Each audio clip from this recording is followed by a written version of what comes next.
Hello, this is Angie. I am your host for today's podcast on gender inequalities, part 2, and once again, my returning guest, Natalie. So, Hi. let's get started. Ready? Yeah. Alright, so for this episode, we're focusing more on defining moments for gender equality in the last year. So I'm gonna go ahead and give you a few, and then we're gonna see what your thoughts on, where we have room for improvement, and where we are really setting the way for women. So Perfect. First off, Lebanon has made child marriage laws come to an end. They're trying to progress towards that. Good. That's a big one. When I read that, my heart kind of good. Good. About time. No, because it's crazy that we're in the year 2022 and we still have to fight for this. I know. Shouldn't it have been clear by now that that's wrong? Right? Again, I wish I could understand it. That's another one that seems so obviously wrong that it's ridiculous. No, there's a few in this line that I'm about to read off that's these should be obvious, women's rights should be obvious, but they're not, and the fact that we're still fighting for them. Yeah. When there's space travel to Mars, seems a little crazy. No, it's absolutely crazy. The fact that this is all on one planet. Yeah. The humans really said, let's leave. At this point. No, I know. We're working so hard on things that don't really matter as much. Instead of really fixing the core of our, human laws and, how we treat each other and everything. And what rules apply to us and everything like that. So, well, good news. Spain is finally strengthening their rape laws. Once again, another one that, you would think would already be the case, but it's not. That's surprising. Yeah. So, Europe. Okay. Interesting. Okay. We finally have the first woman and first African to lead the World Trade Organization, which is really big. I mean, just looking at our country, we don't have any women who have ever been president. I know. Yeah. Yeah. That's a big one. Okay. Yeah. I know. Okay, let's snap for that. I know. We're making progress. Maybe it's slow and it's not where it should be, but we're getting there. It's moving in the right direction. Wheels are turning. It is. I like it. All right. Chile has finally set new gender equality standards in the constitutional drafting. That's another big one in Latin America. We're kind of hitting, little different parts of the... Yeah, a little... That is not an accurate representation of anywhere else on the globe. No, it wasn't. But they get the idea. You know what I meant. They do. Yeah. And women are continuing to lead the COVID-19 research and response. Now, shout out to women in STEM. Okay. I admire you. We see you. We see you. We thank you because you guys are paving the way. Yes.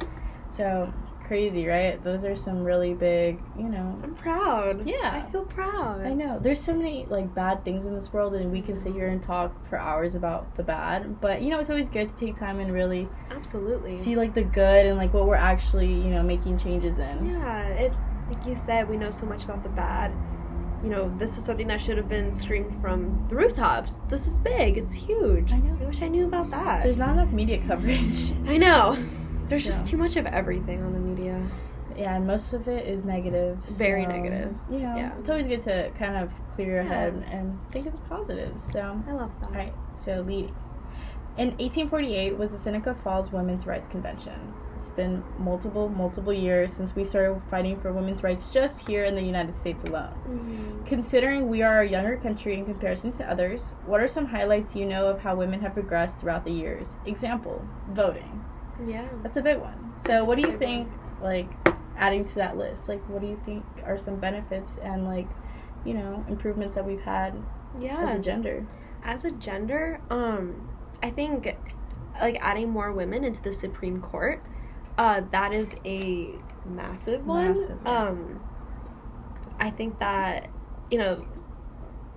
it's important, we can do what we can as citizens in voting, but to have women in power, in the position to really enact change and to be, representatives, it's it's beautiful. You know, it's I think the most productive way of really enacting change. So no, it is. Yeah. Proud for the women sitting in the big seats. Yeah.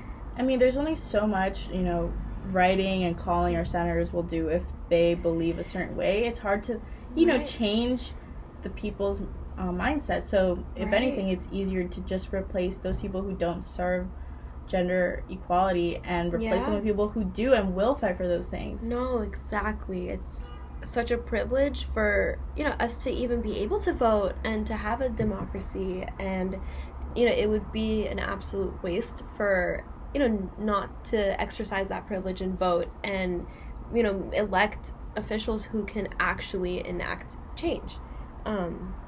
So I think that's the biggest thing I could think of.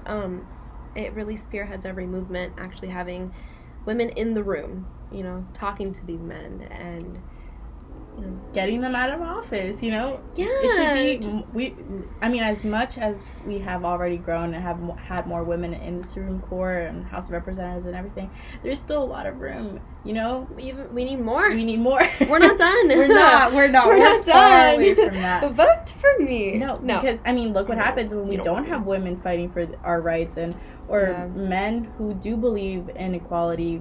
Look at Texas laws right now, like with the abortion. Like, we're literally going backwards. Yep. There was a woman who was charged with murder for having an abortion in Texas. Thankfully, they, you know, threw out the lawsuit. But it's crazy that we don't have control over our own bodies. No. It's honestly insulting that this is even being politicized. It is.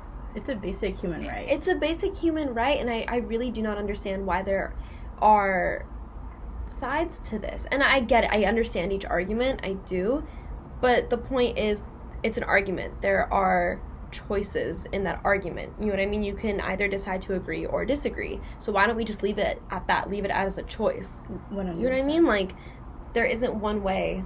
I mean, that's the way I see it. Personally, even if I, let's say, don't agree with abortion or do, it's not my decision to decide for somebody else. If somebody else wants to, that's up to them. It's their body, their life, their choice. So I don't get why men are the ones, you know, really trying to fight this and have control over our bodies. Like, it just makes me question the agenda. I really don't understand it. Yeah, I read this in an article, and I thought it was really powerful, and it said, you know, the argument is abortion, you know, you are murdering our future doctors, our future lawyers. But it's like, what about that woman? Why isn't she our future doctor? Why isn't she our future lawyer? You know, why is her life done, you know, once she has a child? You know what I mean? That's not her only purpose in life. No. Like, what if she, you know, if she was on her way to being a doctor, a lawyer, or, you know, any job, every job is important in our society. And, you know, once you are a mother, you have to make sacrifices, and you have to, you know, put different things to the side to focus on a child. And A, if you're not ready for that, you shouldn't have to. And B, it's still your life and your career, and you have every right to have a chance to make an impact on this world as your unborn baby. Yeah. And, you know, I'm going to say something a little controversial right now. Okay, I'm going to say it. If they really did care about the kids being so-called murdered, why is our foster care system so ineffective and terrible? It just doesn't make sense. If you really do care so much about kids, then really show us that, and, like, put funds into kids who don't have families, who were given up to adoption because their moms didn't have an abortion. Where are those kids? Yeah. They end up in terrible foster homes. Yeah. They're abused, they have trauma. I don't understand. I know, like, instead, you know, they should be promoting, you know, foster care centers, adoption centers, you know, instead of just abortion. Like, you know what I mean? Like, they're not solving anything if they are disregarding what is already on this earth. And another thing is, like, if they care so much about children's lives, let's talk about, you know, gun control. Let's talk about all the school shootings. Oh my god. You know what I mean? Like, let's protect the children. Let's protect the children on this earth already. I know. That is a very good point, actually. It's crazy that we're, like, one of the only countries that has gun drills and, you know, code reds, code yellows. It's just wild. I personally, like, went through one of those. Not because there was a shooter on campus, but because there was somebody with a gun nearby. And those things are scary. Kids were crying. It was traumatizing. A lot of people were freaking out. And it's like, why don't we focus on what is here instead of just simply wanting to control women and their bodies? Because that's what I think it is. That's what it is. That's what it is. It's not about the kids. It's not. No, yeah, it's for control. But, like, I'll never understand. No. Me neither. I can name off a million different things that I would love, for there to be conversations about and for bills to be passed. But for some reason, abortion's always at the top of the list. And why can't we just let people live their lives? No. Stop coming for Planned Parenthood. Let them breathe. Please. Let them live. They're trying to help. It's not just abortions, too. They have so many other services, like, breast cancer, like, checks. I forgot the name. What's it called? Mammograms. Yes, they have that. STD Pap checking. smears. Pap smears. Even for birth control. Like, even just for consultations. Talking about a woman's body. Like, that is a very complex, confusing thing. And to know that there is a center out there completely devoted to women's bodies, why are we attacking it? I know. It just makes me question a lot of intentions and mind thought patterns and all of that. It's very confusing, but I wish I understood it. So going back to the whole Lebanon thing we mentioned at the very beginning, it's crazy that we even have to make progress towards ending child marriage. Like I said, it's the year 2020. We're still doing this. It has not officially ended because it's still a work in progress. On an international scale, it's just mind-blowing to see how far back a lot of countries are. We are so advanced, yet also we're so behind as a society here in America. Like, what are your thoughts on that? Like, just want to see what you have to say about that. Yeah, I think one of the craziest things for me with child marriage is A, obviously as a child getting married, but B, taking these young girls out of school. You know what I mean? To now education, run a household. I think that is the biggest crime is in child marriages, taking away these children from the right to education. That's I think what really saddens me. It is, and honestly, like, it's usually like 30-year-old plus men with these children. It's crazy. It's sick. It's sick. We're gonna say sick. it. I'm sorry. I know that's not like the most professional, but it's sick. No, it's really sad. Like, it's very sick.